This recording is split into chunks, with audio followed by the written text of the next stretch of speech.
So Trump sat down for a town hall with George Stephanopoulos on ABC News, and watching it all the way through, it really made me wonder whether or not Donald Trump ate lots and lots of paint chips as a child, because it's not just like he's lying repeatedly and sounds stupid, because both of those things are true, but like he says things specifically that make me wonder if he's like delusional. He seems like he's not all there. But before we talk about the specifics, I just want to point out how much I love this picture. It might be a little bit grainy, but like it looks like George Stephanopoulos is terrified. And I don't know why Donald Trump is doing like the thumb point, but look at how much space there is between these two. And he just looks absolutely fearful for his life. And I can't say I blame him, because Trump is really weird. And this town hall really proves it. So let's start with a couple of short clips. So just last week, we got confirmation from the Bob Woodward tapes that Donald Trump did, in fact, know about the severity of COVID-19 while he was publicly downplaying it. And on tape, he admitted that he was trying to downplay it so he wouldn't cause a panic. But then at this town hall, when somebody asked, why would you want to downplay it? He says, I never downplayed it. Why would you downplay a pandemic that is known to disproportionately harm low-income families and minority communities? Yeah. Well, I didn't downplay it. I actually, in many ways, I upplayed it in terms of action. Oh, okay. So I guess that we'll just pretend like the tapes that we all listened to last week aren't real because you say so. I mean, this is what I'm talking about. You are on tape admitting that you downplayed it, and you wanted to downplay it to not cause a panic. So why are you now saying that you didn't downplay it? Like, it's like me saying I don't wear glasses, but you can see me wearing glasses. They're on my face right now. I can touch them. They're here. But I just deny it. Nope, I'm not wearing glasses. You'd think I was delusional, right? You'd think that I'm not living in the reality, in the real world that everyone else lives in. Well, I mean, that's the sense that I got from this town hall.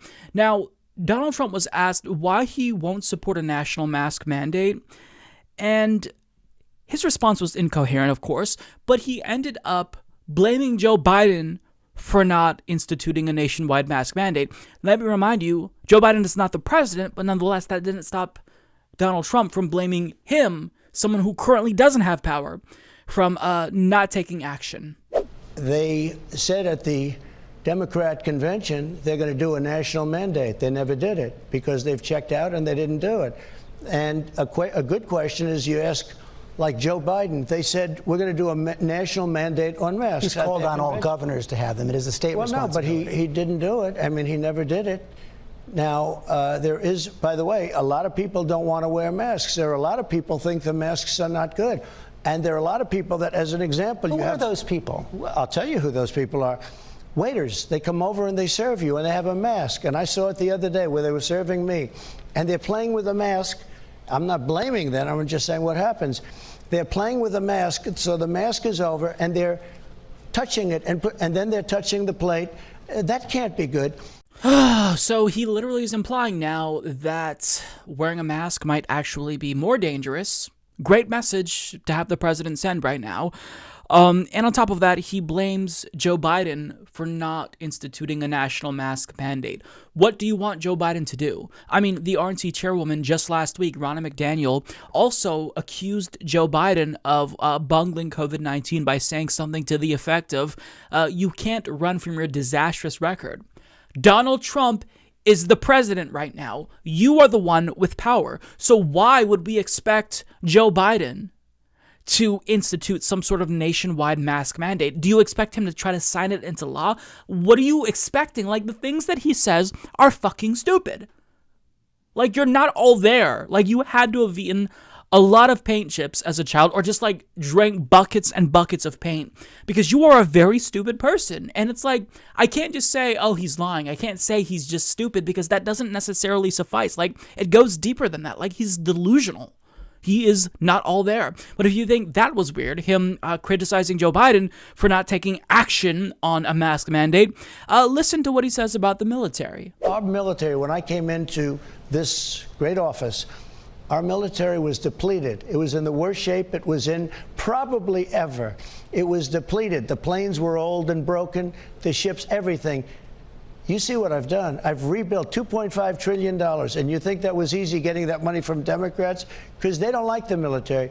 You mean the same Democratic Party who consistently votes to increase the military budget? Are we talking about the same Democratic Party who just a month ago, they voted down even a 10% cut to military spending? Is that the same Democratic Party we're talking about here? Because it seems like his perception of the Democratic Party is much different than what's happening in reality. The Democratic Party, they aren't doves anymore. The Democratic Party, they are hawkish. They expand the military. And what you are saying about it being depleted, it doesn't just sound factually incorrect. It's so wrong that it makes you sound like a fucking stupid person. Because how bad was the military when Donald Trump took office? Well, let's look at these phenomenal graphs provided to us by the brilliant Andrea Whitty of ConnectedDotsUSA.com. Well, as you can see here, military spending reached its highest point since the Cold War during the Obama years. And on top of that, we spend more on the military than the next 9 countries combined, most of which are our allies. And on top of that, we have hundreds and hundreds of military bases around the world. So to say that the military was depleted when you took office is a lie that's so outrageous that it would be more believable if you told us that there was a reptilian body underneath the orange skin that you're wearing. Like, that is how insane it is. Nobody believes that the military was depleted because we have the largest military in the history of the world, and you're telling us that when you took office, it was depleted, it was gone?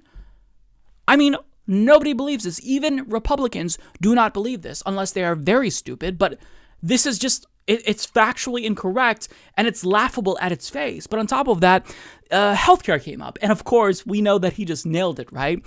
No, of course not. He was babbling. You know, he repeated himself multiple times. He was incoherent. But one lady, before we get to like the general conversation about healthcare, she asked him about protections for patients with pre-existing conditions. And he brought up socialized medicine, Medicare for all, and not only claimed that Joe Biden supports Medicare for all, which I wish that were true, but it's not, but he claimed that under a socialized healthcare system, that is what would actually lead to discrimination against patients with pre-existing conditions. He claimed this with a straight face. And we are not going to hurt anything having to do with pre-existing conditions. We're not going to hurt pre-existing conditions. And in fact, just the opposite. If you look at what they want to do, where they have socialized medicine, they will get rid of pre-existing conditions. If they go into Medicare for all, which is socialized medicine, and you can forget about your doctors and your plans, just like you could forget under President Obama. He said you can have your doctor, you can have your plan, and that turned out to be a lie. That might be the dumbest thing he said at this town hall. I mean, it doesn't even make sense. So you're telling me that private companies are going to discriminate against patients with pre-existing conditions under a single-payer healthcare system? That's not possible, because the entire point of a single-payer healthcare system is to have the government be the sole insurance provider for all of Americans. So when we're talking about patients with pre-existing conditions, that's only a thing when we're discussing a private healthcare system, because it's these private insurance companies that don't want to pay for these patients that have pre-existing conditions because it's costly. But if you have a single payer system and you have everyone into the same health pool, then even the young and the healthy are subsidizing the healthcare, which is more costly for the elderly and the sick. So to say that there will be discrimination against patients with pre-existing conditions under a single payer system, it's nonsensical. Like, unless the government itself is going to carve out exemptions for people with cancer or something, then that wouldn't be possible. But in other single-payer countries like Canada, we don't see that as a thing. Now, you can say that maybe, coverage won't be comprehensive if we one day get a single-payer system, depending on who writes the bill. But still, to say that, it's idiotic. Now, George Stephanopoulos, probably acknowledging that he's in over his head and doesn't really know what he's talking about here, challenged him for the bevy of lies that he told and tried to get him to explain why he still won't propose his own healthcare plan. And this just made him look completely foolish. I have to stop you there. I just have to stop you there, because it's just on a couple of points. Number one, Joe Biden has ran against Medicare for all in the primaries. But much more importantly, Obamacare guaranteed people with pre-existing conditions could buy insurance, guaranteed they could buy it at the same price as everyone else, guaranteed a package of essential benefits, guaranteed that insurance companies couldn't put a lifetime limit on those benefits. You fought to repeal Obamacare. You are arguing. Well, I essentially did. You're arguing in the Supreme Court right now to strike it down. That would do away with pre-existing conditions. So that we can do new health care. But you've been promising a new health care plan. I interviewed you in June of last year. You said the health care plan would come in 2 weeks. You told Chris Wallace that this summer it would come in 3 weeks. You promised an executive order on pre-existing. I have it already. But you've been trying to strike down pre-existing conditions. I have it already, and it's a much better plan for you, and it's a much better plan. And what is when you say Obamacare, I got rid of the individual mandate, which is the worst part of Obamacare. You're striking down the whole law. Wouldn't pertain to you, but it pertained to a lot of people where they were going literally bust because they didn't want to have health insurance and they were paying for it anyway, and it was no good. Obamacare was a disaster. Obamacare is too expensive. The premiums are too high. It's a total disaster. You're going to have new health care. And the pre-existing condition aspect of it will always be in my plan. And I've said that loud and clear. But you haven't come up with it. And it's almost like the Republicans don't have their own healthcare plan because the Affordable Care Act was their healthcare plan. The Affordable Care Act was a neoliberal, market-based approach to healthcare reform. But because Democrats did it, then they have to say it's bad. They have to pretend as if they don't like it when that private insurance-based model of healthcare is exactly what they want. It's what the Heritage Foundation proposed. It's what Mitt Romney did as governor. So, I mean, it's stupid. And something else he said made me scratch my head. So he's arguing that the reason why he has to strike down the Affordable Care Act in court, which also would get rid of protections for patients with pre-existing conditions, is because he wants to do new healthcare. He's trying to strike that down so he can do new healthcare. I don't even know what that means. That doesn't even make sense. Are you saying that in order for you to pass a new healthcare law, you have to repeal the last one? Can't you build on it? Like, if you want to keep protections for patients with pre-existing conditions, can't you just repeal the other elements of the ACA and then build off of what you like? You don't have to get rid of one bill to do another one. This doesn't even make sense. He doesn't even know how the legislative process works, and it's because he wants to get rid of protections for patients with pre-existing conditions. Otherwise, you already hollowed out the Affordable Care Act, so why try to kill it in its entirety unless you're trying to kill those protections and deliver for your health industry donors who don't like paying for patients with pre-existing conditions and want to discriminate against them because they're high risk. It costs them more money to cover them.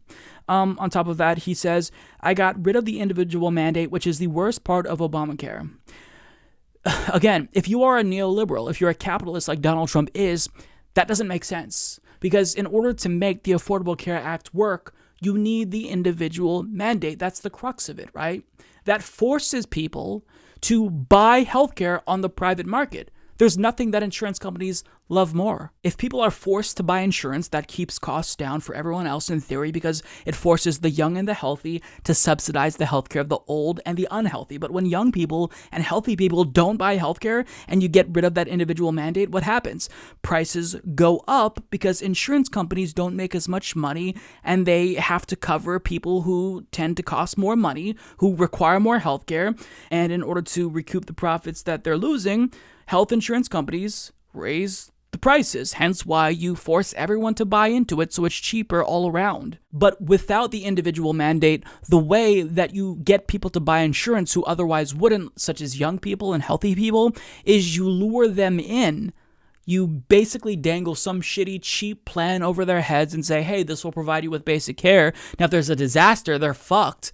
But it gives you a couple of things that you can do. Maybe it lowers the cost of your prescription drugs. You can see your doctor occasionally. But overall, it's not actually adequate insurance. If they really need to have surgery or something, they're shit out of luck. And this is kind of what the ACA did away with. It got rid of these types of plans that are skinny plans because they're scamming people, right? But that's what Trump wants to do. In order to help the insurance companies make more money, he is going to allow them to basically scam people. I mean, I don't know how else to explain it, and sell them these shitty plans that aren't worth a damn. Because, I mean, if you want a free market-based healthcare solution, which he does, how else are you going to do it? You have to have things like the individual mandate, or you have to allow the private insurance companies to basically scam people. You can't have your cake and eat it too. You can't have good healthcare reform if you're only approaching it through this free market angle. Like, just do Medicare for all and all of this goes away. People would love you instantly. It's incredibly popular. But Donald Trump is corrupt. He'd never do that. His health industry donors would never allow him to do that. Now, this last clip that I want to play for you, this was a disaster for Donald Trump because someone finally asked him to clarify what he means by Make America Great Again.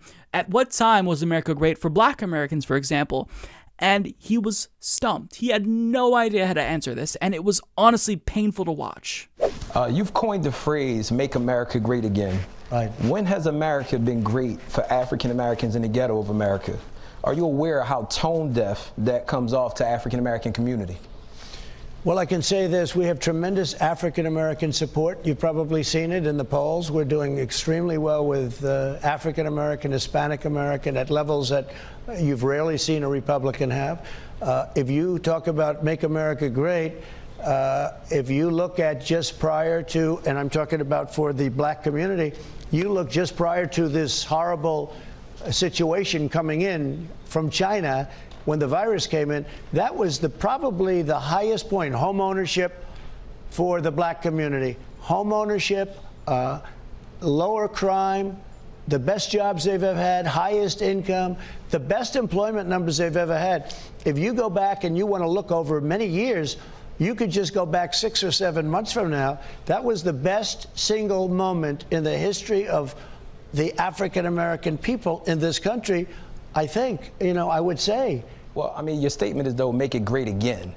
So historically, the African-American experience, especially in these ghettos that have been redlined, historically, these ghettos that have systemically been set up and treated the way that they have been, the conditions of the drugs, the guns, and everything else that actually created the symptoms for what we see, that you profess to be just the democratic cities in themselves.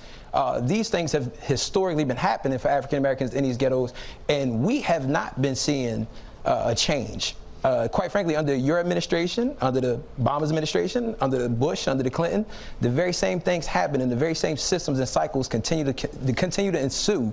And we need to see, because you say again, we need to see when was that great, because that pushes us back to a time in which we cannot identify with such greatness. And I mean, you've said everything else about choking and everything else, but you have yet to address and acknowledge that there's been a race problem in America. So if you go, well, I hope there's not a race problem. I can tell you there's none with me, because I have great respect for all races, for everybody. This country is great because of it. But when you go back 6 months and you take a look at what was happening, you can't even compare that with past administrations. When you look at income levels and a lot of things, because of the job situation where they had the lowest income, the best unemployment numbers they've ever had, the Black community by far. And that was solving a lot of problems. And you know what else it was? It was bringing people together. I was starting to get, just before this was, we were having a long run of success. I was starting to get calls from Democrats that, hey, it's starting to work. Let's get together. People that you would never have thought this would have happened with. There was going to be unity. But unfortunately, that was hurt because we got set back. But now, I think next year is going to be one of our best years economically. But income equality is still, happen. but income equality is higher. So, I mean, jobs can be produced, but at the same time, in a lot of these big major cities where African Americans are underserved, under-resourced, that's an $8 hour job. Does not mean that they can necessarily afford to live where they have to live or where they've been living at for the last 20 years. Well, the income inequality, which I agree with you, is a problem. I always agreed with that. But if you look under President Obama and Biden, the income inequality was phenomenal. It was record-setting. It's terrible. Getting worse now. Okay, that guy who asked the question, he should have been the one hosting the town hall. If any pundit or journalist in America asked Donald Trump questions that are that comprehensive and sophisticated and actually pressed him, I mean, we'd be in better shape because politicians are never held to account in that way. So kudos to him. So he followed up with Donald Trump after Donald Trump did not answer the question. And he says, you haven't acknowledged or addressed the race problem in America. And Donald Trump said in response, well, I hope there's not a race problem. Oh, that was bad. Oof, that's a yikes moment. I hope there's not a race problem in America. How out of touch and tone deaf can you be? You're bragging about how incredible your administration has been for Black America. You do that all the time, but yet you're saying, I hope there's no race problem in America. Oh, well, gee, we all hope so, but that's not the reality. And you wonder why Black people don't support you? I mean, he thinks they do. I guess like 6 or 8% is something to brag about, but this is why. Because you are a complete fucking moron. You hope there's not a race problem in America? Jesus Christ. Now, he always responds, like, when he's asked, like, a question about race, he brings up how Black unemployment was the lowest ever, but that guy made the phenomenal point that these are not jobs that pay a living wage. They're $8 an hour jobs, and we still can't afford rent. Trump had no idea how to respond to that, because how do you respond to that? You're bragging about jobs, but just having jobs in general isn't inherently good. Like, are these jobs paying you a living wage? Can you make the rent each month and put food on the table with these jobs? Like, it's an out-of-touch elitist thing to say. It's classist to say, oh, well, you know, you have a job, so be happy. No, that doesn't mean that you're going to have everything you need just because you have a job. You haven't raised the minimum wage. Back in 2015 and 2016, you said that wages were too high.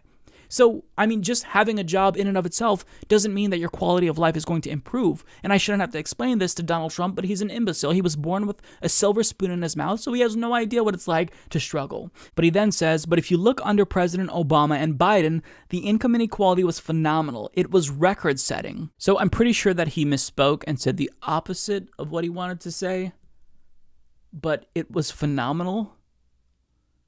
It's really clear, even though he misspoke, he's never really thought deeply about the issue of income and wealth inequality. So this town hall was a disaster for Donald Trump, and it's funny because Laura Ingraham afterwards was complaining about how he was bombarded with all of these questions. You're the president of the United States. If you can't take questions about issues that affect Americans, then you shouldn't be president. Step down, resign.